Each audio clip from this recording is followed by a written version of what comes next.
About 20 years ago, I met Nellie Johnson when she came to my office for a neurological consultation. That's what I did. I saw my schedule. There was the next patient, Nellie Johnson, so I went to the waiting room and I called her. And two women stood up, two elderly women who really looked identical, because they were identical.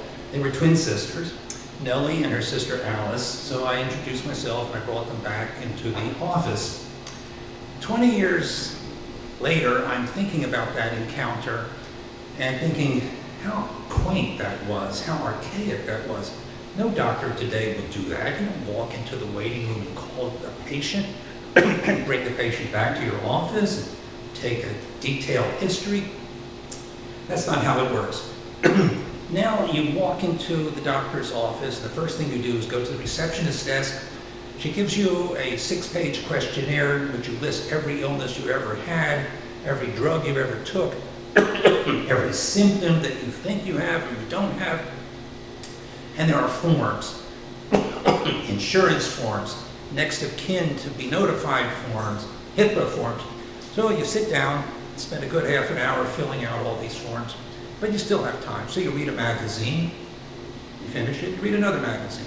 Finally, a nursing assistant pops into the waiting room and shouts, "Johnson!" So you follow her back to the exam room. That's where she's going to take you. In the exam room, she puts you on a scale, records your weight, checks your blood pressure, puts a pulse oximeter on your finger. When she's done with all that, she instructs you to put on a gown, and then she is ready to depart the exam room, and as she exits, she utters these fateful words, "The doctor will be with you shortly." That brings to my mind an experience I had with my 7-year-old granddaughter a couple years ago. I escorted her to the pediatrician's office for a visit. The nurse took us back to the exam room, said, "Why don't you both have a seat? Doctor will be with you shortly." My granddaughter, 7 years old, turns to me and says, "Grandpa, why do they always say shortly when they mean longly?"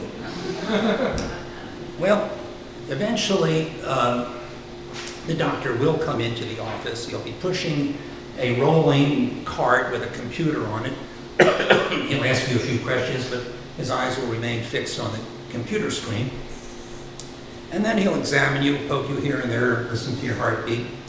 And we'll conclude by saying, "Well, I'm not really sure what your problem is, but we're going to get a couple of tests. We'll get a CT of this, we'll get an ultrasound of that, and get some blood tests. Come back next week and we'll see what we have." So you come back next week, and it's still not quite clear. He's got all this data about you in the chart. The data doesn't quite add up to a diagnosis.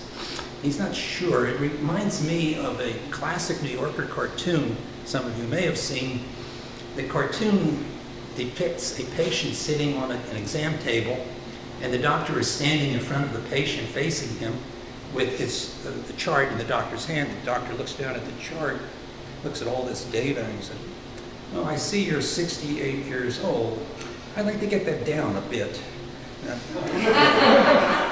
And that's about as close as you sometimes get to a diagnosis.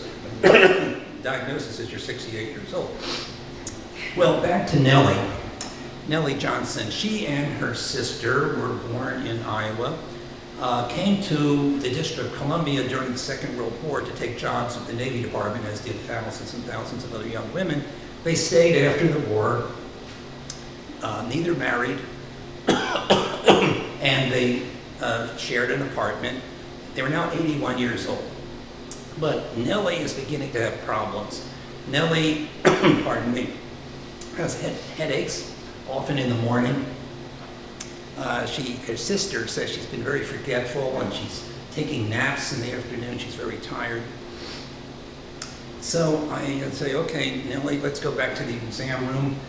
Nellie, here, put on a gown and I'll be with you shortly." While she's in the exam room, her sister Alice takes me aside and confides in me. She says, "Doctor, I have to tell you something." "Yes." "The other day, Nellie said to me, 'Alice, I think I'm going to check out soon.'" I said, "Alice, what did she mean by that?" "You know, check out, pass away, die. She thinks she's going to die." I said, oh, well, Alice, I don't think that's really something we need to be terribly concerned about. She's not going to die. But I'll tell you what, let's all go down the hallway to the scheduling desk. We want to schedule a CT and an EEG, see if we can come to a conclusion about this. And as we're walking down the hall, Nellie is preceding us and Alice is lagging behind. And I say to Alice, Nellie doesn't have to know that you confided in me what you said about checking out, but when you have a chance to talk with her, reassure her that she's not about to check out or anything. She'll be okay.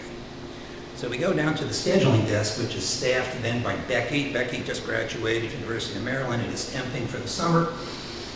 Just trying to make up her mind whether to go into the Peace Corps or graduate school, she's not sure. Very cheerful, perky young woman. So I say, Nellie, this is Becky, and she's going to schedule the tests for you. Okay. And I turn around to walk back to my office, and I overhear Becky saying to Nellie, okay, Nellie, are you about ready to check out? Big mistake. Thank you.